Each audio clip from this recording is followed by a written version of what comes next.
گیا شکل مشاہد میں ہمیں آپ کا لخت جگر شیر رضا کے فضل سے ہم پر ہے سایہ غوث اعظم کا،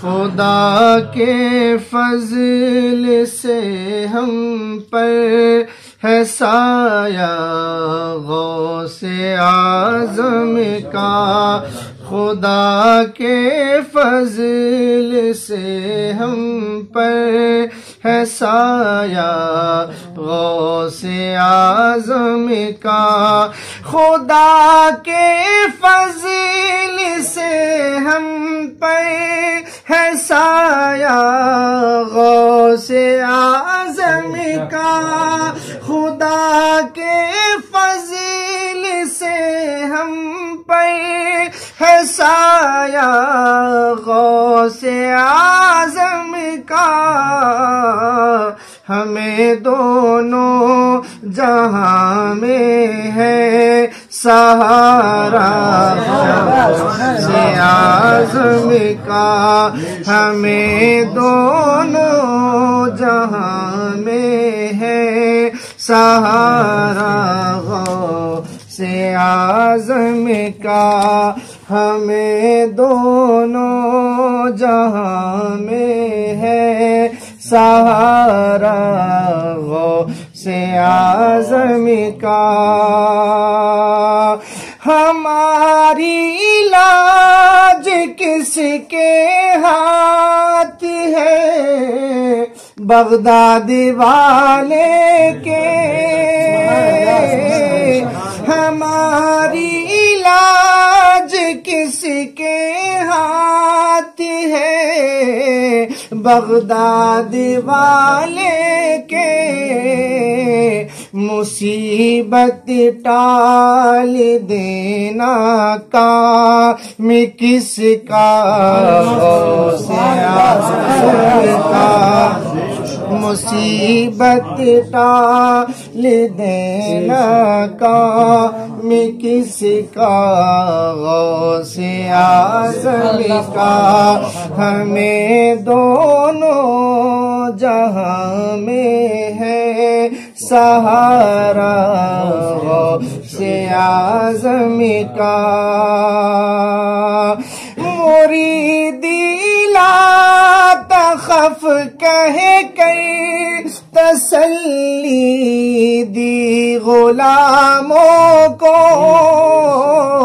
مریدی لا تخف کہہ کر تسلی دی غلاموں کو، مریدی لا تخف کہہ کے تسلی دی غلاموں کو، قیامت تک رہے بے خوف بندہ غوث اعظم کا، قیامت تک رہے بے خوف بندہ غوث اعظم کا،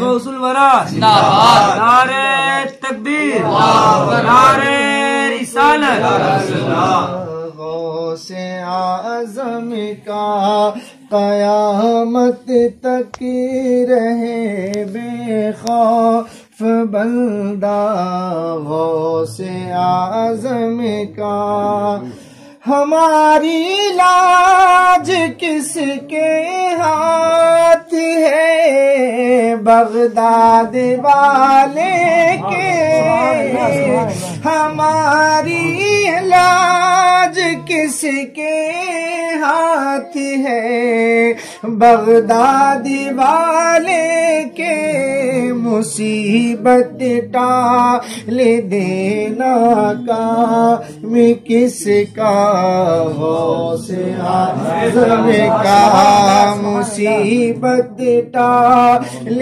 دینا کام کس کا، غوث اعظم کا۔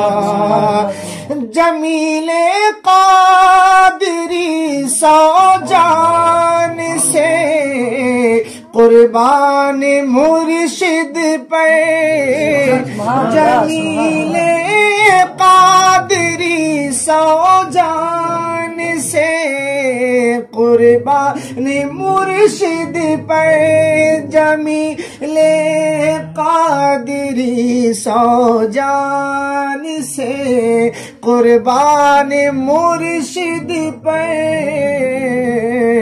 بنایا جس نے مجھ جیسے کو بندہ،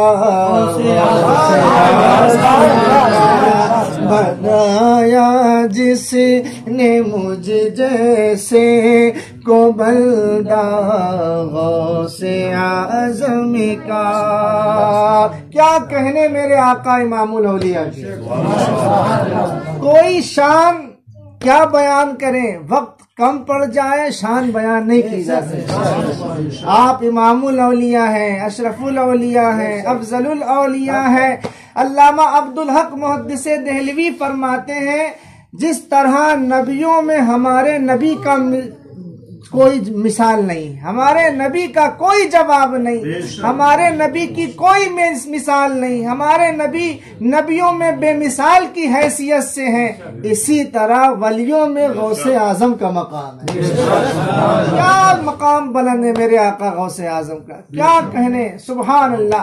اعلیٰ حضرت سرکار غوثیت مآب کی بارگاہ میں یوں خراج پیش کرتے ہیں، واہ کیا مرتبہ غوث ہے بالا تیرا، اونچے اونچوں کے سروں سے قدم آلا تیرا، سر بھلا کیا کوئی جانے کہ ہے کیسا تیرا، اولیاء ملتے ہیں آنکھیں وہ ہے تلوا تیرا، تجھ سے در سے ہے سگ سے ہے مجھ کو نسبت۔ سبحان اللہ، غلامی کا یہ انداز پیش کرتے ہیں اعلیٰ حضرت کہ غوثیت مآب کی بارگاہ میں بھی ڈائریکٹ نہیں پہنچ رہے، تو جب غوث اعظم کی بارگاہ میں غلام خادم ڈائریکٹ نہیں پہنچ سکتا تو نبی کی بارگاہ میں کیسے ڈائریکٹ پہنچیں گے؟ اور پھر بدعقیدہ کہنے والے رب کی بارگاہ میں ڈائریکٹ کیسے پہنچیں گے؟ ڈائریکٹ کچھ نہیں، نسبتیں کام آتی ہیں۔ فرماتے ہیں بابا سے بلند بولے سبحان اللہ، تجھ سے در سے ہے سگ سے ہے مجھ کو نسبت، میری گردن میں بھی ہے دور کا ڈورا تیرا، میری گردن میں بھی ہے دور کا ڈورا تیرا، اور اس نشانی کے جو سگ ہیں نہیں مارے جاتے۔ یہ ڈورا پڑ گیا ہے تو پھر دنیا بھی کامیاب، قبر و حشر بھی کامیاب۔ اس نشانی کے جو سگ ہیں نہیں مارے جاتے، حشر تک میرے گلے میں رہے پٹا تیرا، حشر تک میرے گلے میں رہے پٹا تیرا۔ صرف ایک واقعہ آقا غوث اعظم کی زندگی سے ملاحظہ کر لیں تاکہ ہمارے لیے سبق ہو جائے۔ بابا سے بلند بولے سبحان اللہ۔ آقا غوث اعظم نے 25 سالہ زندگی جنگلوں میں گزاری، ہم ان کے غلام ہیں، ہم اپنی زندگی دیکھیں، اپنے آقا کی زندگی دیکھیں۔ 25 سالہ زندگی جنگل میں گزاری، پیڑ کی چھال کھائی ہے، ندی تالاب کا پانی پیا ہے، مراقبہ، مجاہدہ، مشاہدہ اللہ کی ضربوں سے اپنے رب کو راضی کیا ہے۔ اور جب راضی ہوا رب تو ایک وقت یہ ہے کہ نہ کھانا ہے نہ پانی ہے، لباس بھی بوشیدہ ہے، زندگی بڑی عجیب سی نظر آ رہی ہے، مگر ایک وقت وہ آیا کہ آقا غوث اعظم کی شان اتنی بلند ہوئی کہ آپ جو جبہ شریف پہنا کرتے تھے پورے بغداد میں اتنا قیمتی جبہ کوئی نہیں پہنتا تھا، پورے ملک میں اتنا قیمتی جبہ کوئی نہیں پہنتا تھا۔ آقا غوث اعظم کا طریقہ عمل رہا کرتا تھا کہ صبح میں اپنی مسند پہ نیا جبہ، قیمتی جبہ جو کہیں مصر سے آتا تھا، یمن سے آتا تھا، ایران سے آتا تھا، دیگر ممالک سے لوگ تحائف میں غوث اعظم کو نذرانہ پیش کرتے تھے، آپ زیبتن فرماتے اور نوازشات کا عالم یہ ہوتا صبح میں جو جبہ پہنتے شام آتے آتے کسی غریب کو ہبہ کر دے۔ سبحان اللہ، ہم غلام ہیں، ہمیں بھی اس سنت غوث اعظم پہ عمل کرنا چاہیے۔ تو آقا غوث اعظم بڑا قیمتی جبہ پہنا کرتے تھے۔ اس وقت کے بادشاہ کو خلیص ہو گئی، جلن ہو گئی، کہا سنو میں نے سنا ہے کوئی عبد القادر ہے بابا، وہ میری نقل کرتے ہیں، مجھ سے زیادہ قیمتی جبہ پہنتے، مجھ سے زیادہ بہت قیمتی لباس پہنتے، بلایا جائے۔ قاصد بھیجا، قاصد آیا، ارے جس بارگاہ میں ولی سب بسب کھڑے رہتے ہو کتنی قیمتی بارگاہ ہوگی، کتنی عظیم بارگاہ ہوگی۔ قاصد آیا، لرز رہا ہے مگر کیونکہ اس کے بادشاہ نے بھیجا ہے تو دستک دی اور کہا چلیے، بادشاہ نے بلایا ہے، آپ بادشاہ کی نقل کرتے ہیں، بہت قیمتی جبہ پہنتے ہیں۔ بادشاہ نے بلایا ہے، آقا غوث اعظم فرماتے ہیں سن، تیرے بادشاہ کو کیوں جلن ہوتی ہے؟ عبد القادر کو عبد القادر کا رب پہناتا ہے جب عبد القادر تیرے بادشاہ کو کیوں جلن ہو رہی ہے؟ عبد القادر اس وقت تک نہیں کھاتا جب تک میرا رب مجھے نہیں کھلاتا۔ بے شک میں پہنتا ہوں اپنے رب کی عطا سے، تیرے بادشاہ کو کیوں جلن ہوتی؟ کہا نہیں بلایا ہے، کہا سن، پھر آپ جلال میں آئے اور پھر جلال غوث اعظم کیا کہنے۔ آقا غوث اعظم کے جلال کا انداز اس بات سے لگائیں، اہل تصوف فرماتے ہیں، درود شریف پڑھیں، اللہم صلی علی سیدنا محمد مادری الجود والکرم علی واصحابہ علیہ وسلم۔ اہل تصوف فرماتے ہیں کہ غوث اعظم سرکار کا جلال کا عالم یہ ہے، آپ کا اسم ذاتی عبد القادر، صفاتی بہت سارے اسما ہیں، آپ کو غوث کہا جاتا ہے، قطب کہا جاتا ہے نا وغیرہ، مگر آپ کا اسم ذاتی ہے عبد القادر۔ اہل تصوف تحریر کرتے ہیں اسم ذاتی عبد القادر کے جلال کا عالم یہ ہے کہ اگر کوئی بے وضو لے لے تو اس کے سر کے بار جھڑ جائیں گے، اس کو نسیان کا مرض لاحق آ جائے گا، بھولنے کی بیماری ہو جائے گی، میموری لوز ہو جائے گی۔ یہ غوث اعظم کے نام کے جلال کا عالم ہے، تو غوث اعظم کا جلال کیا ہوگا؟ اللہ اکبر۔ غوث اعظم سرکار جلال میں آیا، کہا سن، بے شک عبد القادر قیمتی لباس پہنتا ہے، اس لیے پہنتا ہے، سن۔ اور ایک طریقہ سنیے، غوث اعظم جب کبھی قیمتی لباس پہنتے یا کوئی بھی لباس پہنتے تو اکثر اپنے لباس میں پیوند لگا لیتے، پیوند لگا لیتے۔ اب آپ فرماتے ہیں سن، عبد القادر قیمتی لباس اس لیے پہنتا ہے کہ عبد القادر کا رب اسے پہناتا ہے، اور سن، اس لیے قیمتی پہنتا ہوں کہ غرور کرنے والوں کا غرور ٹوٹ جائے، غرور کرنے والوں کا غرور ٹوٹ جائے۔ اور سن، اتنے قیمتی لباس میں پیوند اس لیے لگا لیتا ہوں کہ کہیں خود عبد القادر کو غرور نہ آ جائے، کہیں خود عبد القادر کو غرور نہ آ جائے۔ اے لوگوں، غوثیت مآب کی غلامی کا پٹا اپنے گلوں میں باندھنے والوں، کبھی اس سنت پہ بھی عمل کر لو، لباس میں پیوند لگا لیا کرو۔ یہاں تو ایک بوسیدہ نہیں ہوتا دوسرا آ جاتا ہے، فراوانی کا عالم یہ ہے۔ اہل سنت والجماعت کا سبق یہ نہیں ہے، اگر واقعی غلام غوث اعظم ہو تو غوث اعظم کی سنت پہ عمل کرو، بوسیدہ لباس ہو یا جیسا بھی ہو، پیوند لگا کر کے پہنو، نبی کے اہل بیت کی سنت پر عمل ہو جائے گا۔ پیوند لگے گا، فاطمہ کی چادر تطہیر کا صدقہ حاصل ہو جائے گا۔ سبحان اللہ، سبحان اللہ، سبحان اللہ۔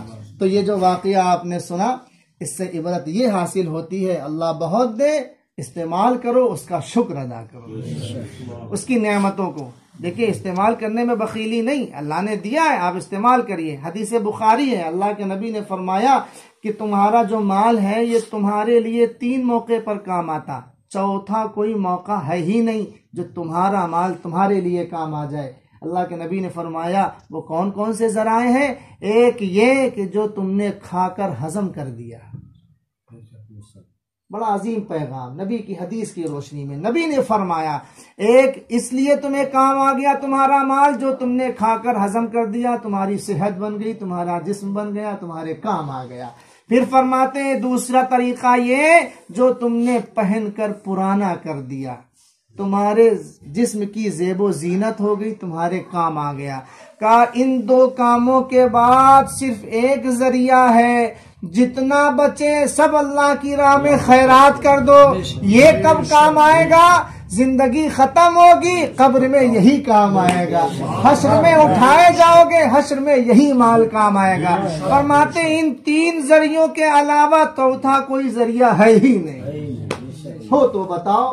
تو پھر یہ کیوں زندگی اور ذہن کو متفکر کرنا، یہ بلڈنگ ہو جائے، یہ جاہ و حشمت ہو جائے، یہ رنگ و رونق ہو جائے؟ اللہ نے دیا اس کی نعمتیں استعمال کرو اور اس کا شکر ادا کرو، پھر جتنا بچے سب کے سب خیرات کر دو۔ ہم ہوتے ہی کون ہیں صاحب اپنے بچوں کے لیے بلڈنگ بنانے والے؟ کیا اللہ کی قدرت پر شک ہے؟ اللہ رزاق ہے، تمہارا بھی تمہارے بچوں کا بھی۔ کیا بچوں کا رزاق اللہ نہیں ہے؟ جس رب نے تمہیں کھلایا ہے تمہارے بعد تمہاری اولادوں کو بھی کھلائے گا وہ۔ ہم کون ہوتے ہیں؟ اور جتنی زینت اور جتنی عیش و عشرت تمہیں دی ہے اللہ قادر ہے بچوں کو بھی عطا فرمائے گا۔ ہر شخص کو اپنی زندگی بنانا چاہیے اور زندگی کے بعد جو زندگی آنے والی ہے قبر و حشر کی وہ زندگی بنانا چاہیے۔ یہ پیغام ہے، اللہ ہم سب کو عمل کی توفیق عطا فرمائے۔